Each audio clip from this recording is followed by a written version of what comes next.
यह कहानी है एक जादुई संतरे की। एक समय की बात है, एक गांव में सोनू नाम का एक छोटा सा लड़का रहता था। उसे घूमने फिरने का और नई चीज़ें जानने का बड़ा शौक था। एक दिन जब वह जंगल में घूम रहा था तो उसे एक संतरे का जादुई पेड़ दिखाई देता है। वह पेड़ बाकी पेड़ों से बिल्कुल अलग दिख रहा था। जब सोनू एक संतरे को चखता है तो उसे अपने अंदर भरपूर ऊर्जा महसूस होती है और इसका दिमाग पहला से बहुत तेज हो जाता है। सोनू उस जादुई संतरे का इस्तेमाल अपने खुद के फायदे के लिए करने लगा। उसे हर चीज़ पहले ही पता चल जाता था और हर कठिन से कठिन प्रश्नों का हल कर लेता था। दूर दूर से लोग इसकी प्रतिभा को देखने आते थे।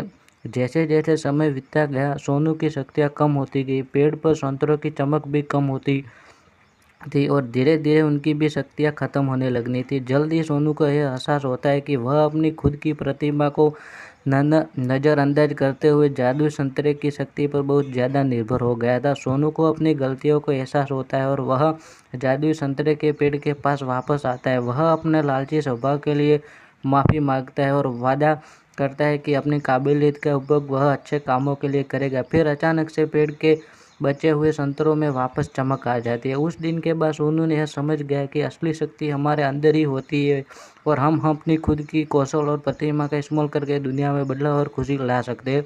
हमें सफलता प्राप्त करने के लिए किसी जादू या शक्ति के बाहरी स्रोतों पर निर्भर नहीं रहना चाहिए, बल्कि हमें अपनी क्षमताओं को बढ़ाने पर ध्यान देना चाहिए और इनका उपयोग करके दुनिया में सकारात्मक बदलाव लेना चाहिए। अगर